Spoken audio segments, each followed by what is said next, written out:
சேனலை இது வரைக்கும் சப்ஸ்கிரைப் பண்ணாதவங்க சப்ஸ்கிரைப் பண்ணிக்கோங்க. மறக்காமல் அந்த பெல் ஐக்கானை கிளிக் பண்ணிக்கோங்க. Thank you. Hello friends, welcome to டக்கின்ஸ் ஃபேமிலி சேனல்.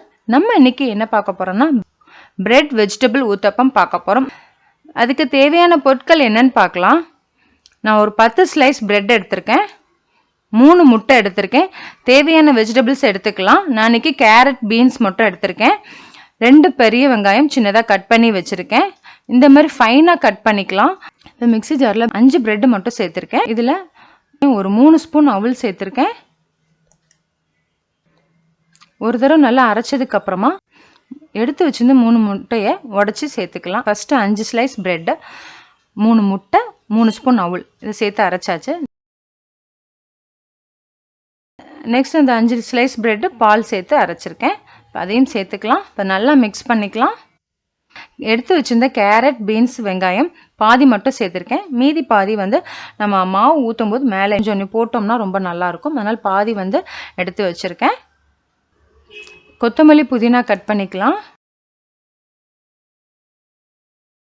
நல்லா 2 பச்சை மிளகாய் ஃபைனாக கட் பண்ணி சேர்த்துருக்கேன். தேவையான அளவு உப்பு சேர்த்துக்கலாம். ஜீரகம் 1 டீஸ்பூன் சேர்த்துருக்கேன். 1/2 டீஸ்பூன் பெருங்காயத்தூள் சேர்த்துக்கலாம். இஞ்சி பூண்டு பேஸ்ட் 1 ஸ்பூன் சேர்த்துக்கலாம்.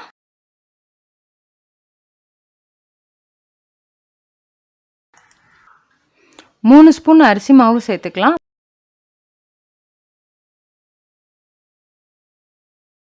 இப்போ எல்லாம் மிக்ஸ் பண்ணியாச்சு. ரொம்ப திக்காக இருக்கிறதுனால 1 கிளாஸ் தண்ணி சேர்த்துக்கலாம். முட்டை வேண்டாம்னு நினைக்கிறவங்க 1 கப் தயிர் சேர்த்துக்கலாம். கறி மசாலா தூள், வத்தல் தூள் 1 ஸ்பூன் சேர்த்துக்கலாம். மஞ்சத்தூள், மிளகு ஜீரகத்தூள் 1/2 டீஸ்பூன் சேர்த்துக்கலாம். சோயா சாஸ் ஒரு 1/2 டீஸ்பூன் சேர்த்துக்கலாம். சாட் மசாலா 1 ஸ்பூன் சேர்த்துக்கலாம். இதெல்லாம் சேர்த்து நல்லா மிக்ஸ் பண்ணிக்கலாம். உப்பு கொஞ்சம் கம்மியாக இருக்குது, 1/2 டீஸ்பூன் உப்பு சேர்த்துக்கிறேன். ஊற வைக்கணும்னு அவசியம் இல்லை. அடுப்பு பற்ற வச்சுக்கலாம். நான்ஸ்டிக் பேன் அடுப்பில் வச்சுருக்கேன். 1 ஸ்பூன் பட்டர் சேர்த்துக்கலாம். 2 கரண்டி மாவு ஊற்றிக்கலாம். கொஞ்சம் திக்காக இருந்தால் தான் நல்லாயிருக்கும், அதனால் 2 கரண்டி சேர்த்துக்கலாம். எடுத்து வச்சுருந்த வெஜிடபிள்ஸும் வெங்காயமும் சேர்த்துக்கலாம். மாவோடு மிக்ஸ் பண்ணுறதுக்கும் இந்த மாதிரி மேலே சேர்த்துக்கிறதுக்கும் நிறையாவே டிஃப்ரெண்ட் இருக்கு. ஃபுல்லாகவே சிம்மில் வச்சுக்கலாம். 3 நிமிஷம் கழித்து பார்க்கலாம்.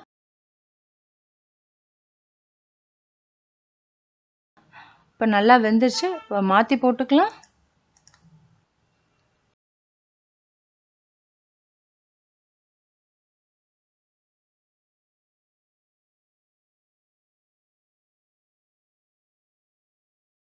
இது ப்ரிப்பேர் பண்ணி வச்சிருந்த மாவை அப்படியே ஸ்டீம் பண்ணி எடுத்துக்கிட்டாலும் ரொம்ப நல்லாயிருக்கும்.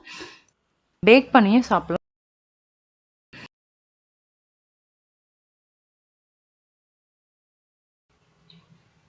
சர்விங் பிளேட்டுக்கு மாற்றியாச்சு. இன்ஸ்டண்ட்டாக பிரெட் ஊத்தப்பம் சூப்பராக ரெடி ஆயிடுச்சு. பிச்சு காமிக்கிறேன் பாருங்கள், எவ்வளோ சாஃப்டாக இருக்குது பாருங்கள்.